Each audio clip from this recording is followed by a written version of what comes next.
सास की दुकान। लक्ष्मी जी की दो बहुएं थीं, सुमन और राधिका, और दो बेटे, अजय और सुशील। लेकिन लक्ष्मी जी के बहू बेटे उनको अपने साथ रखने को तैयार नहीं थे। बहुओं के तेज स्वभाव के चलते लक्ष्मी जी को अपना ही घर छोड़कर एक किराए की कोठरी में रहना पड़ रहा था। कुछ दिनों से उनके बेटों ने उन्हें पैसे देना भी बंद कर दिया था। ऐसी स्थिति में लक्ष्मी जी ने अपनी जमा पूंजी से एक छोटी सी दुकान खोली। एक दिन शाम के वक्त, अजय सुनते हो, तुम्हारी माँ ने दुकान खोली है। दुकान अब इस उम्र में दुकान पर बैठेगी वो। अब क्या किया जा सकता है, माँ की तो बुद्धि सठिया गई है। मोहल्ले में मजाक बनाएंगे सब हमारा। अरे जेठ जी, इसमें परेशानी क्या है अगर सासू माँ ने दुकान खोली है? हाँ, राधिका ठीक तो कह रही है।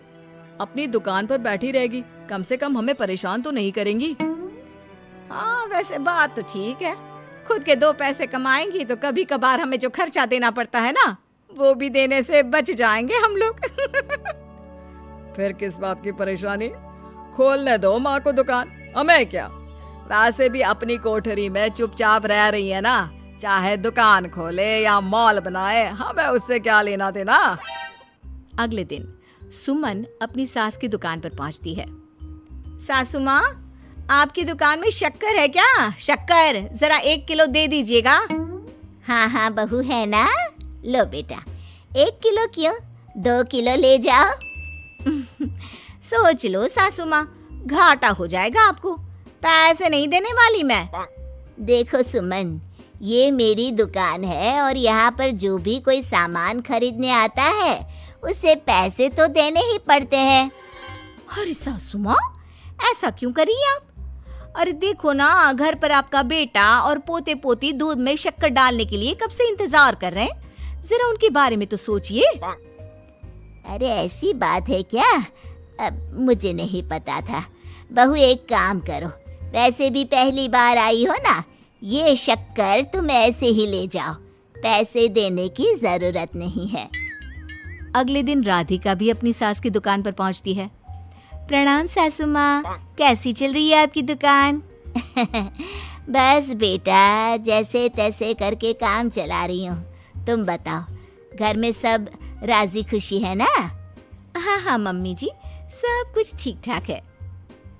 बताओ राधिका बहू, कैसे आना हुआ? कुछ काम था क्या? वो ना मम्मी जी, मुझे जरा 5 किलो आटा चाहिए था।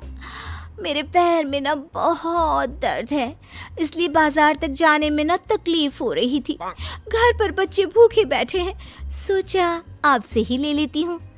हाँ हाँ क्यों नहीं बेटा, ये लो 5 किलो आटा ले जाओ। हाँ लेकिन मम्मी जी, आपने जिठानी जी को शक्कर फ्री में दी थी, तो मुझसे भी पैसे तो नहीं लेंगी ना?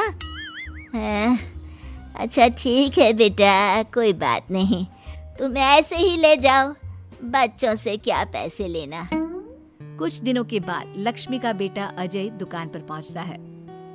कैसी हो माँ, दुकान तो अच्छी चल रही है ना तुम्हारी? सब मोहल्ले वाले तारीफ करते रहते हैं। अब क्या करूं बेटा, तुमने तो मुझे सहारा दिया नहीं, गरीब माँ को घर से बाहर निकाल दिया। कुछ तो करना पड़ेगा ना अपना पेट पालने के लिए। वो माँ ना बहुओं की बहुत चिक चिक रहती थी।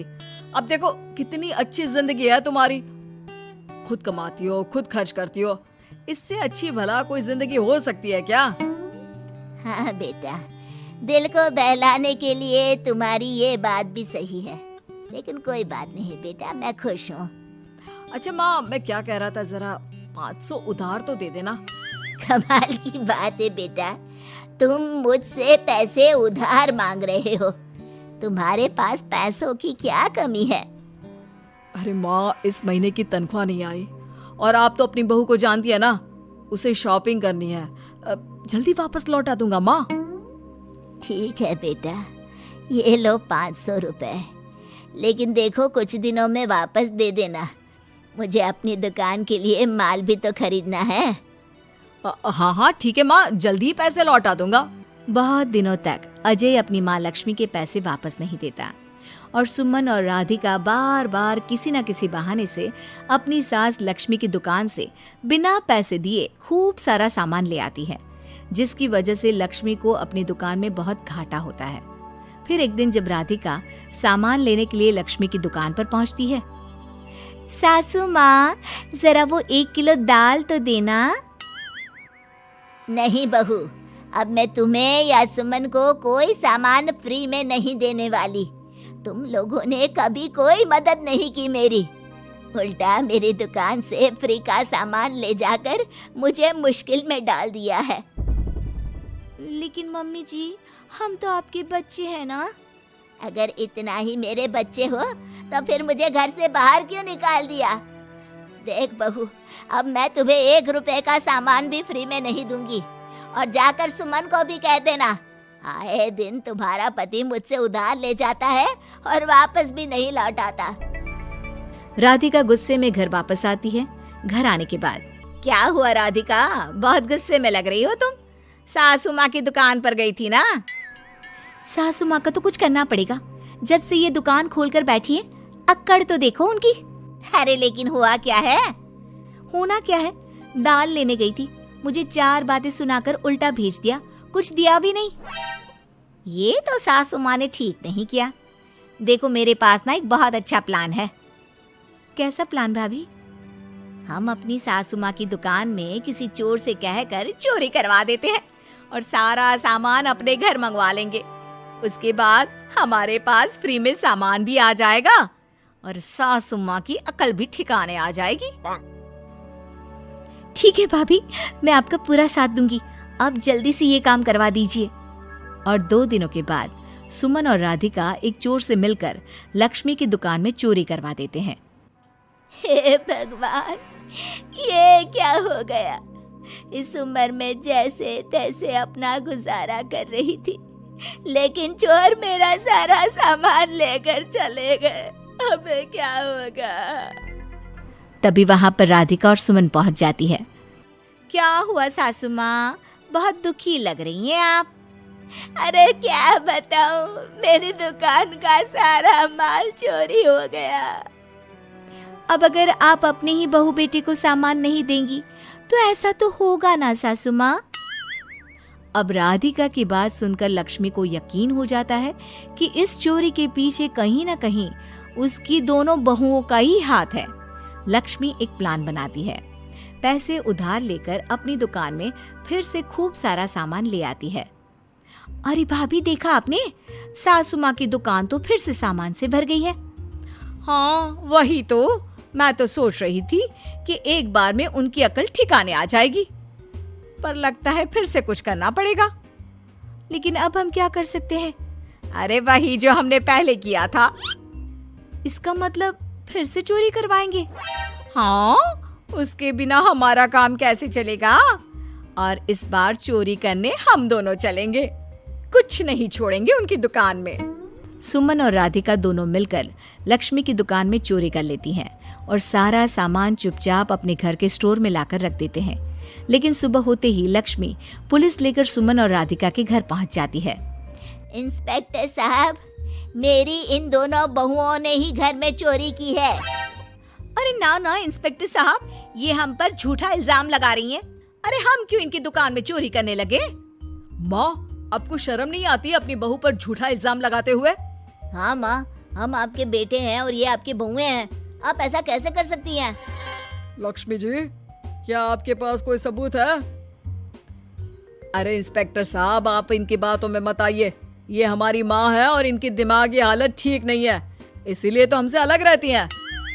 इंस्पेक्टर साहब, मेरी दिमागी हालत बिल्कुल ठीक है और मेरे पास इन दोनों के खिलाफ बहुत बड़ा सबूत है। बताइए, क्या सबूत है आपके पास?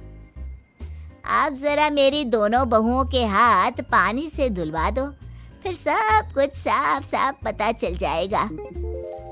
अरे हाथ पानी से धोने से क्या होगा माँ? आप दोनों मेरे सामने अपने हाथों पर पानी डालिए। जैसे ही राधिका और सुमन अपने हाथ पानी में डालती हैं, उनके हाथों का रंग लाल हो जाता है और ये देखकर सब लोग हैरान रह जाते हैं। अरे ये क्या, तुम्हारे हाथों का रंग अचानक से लाल कैसे हो गया? क्योंकि मैंने अपनी दुकान के सारे सामान पर एक तरह का केमिकल लगा कर रखा था। मुझे पता था जो भी चोरी करने आएगा वो सामान को अपने हाथों से उठाएगा और उसके हाथों पर रंग लग जाएगा। अरे माँ, आप तो बहुत चालाक निकली। इसे चालाक नहीं बेटा, बुद्धिमान कहते हैं। और जिसके तुम्हारे जैसे बहू बेटे हो उसे थोड़ा बहुत तो अपनी अकल से काम लेना ही पड़ता है ना। शर्म नहीं आती आप लोगों को अपनी ही माँ को परेशान करते हुए? हमें माफ कर दीजिए सासू माँ, हम आइंदा ऐसी गलती कभी नहीं करेंगे। और हाँ, आपको अपने साथ रखेंगे, आपकी सेवा करेंगे और पूरी इज्जत भी देंगे। हमें माफ कर दीजिए।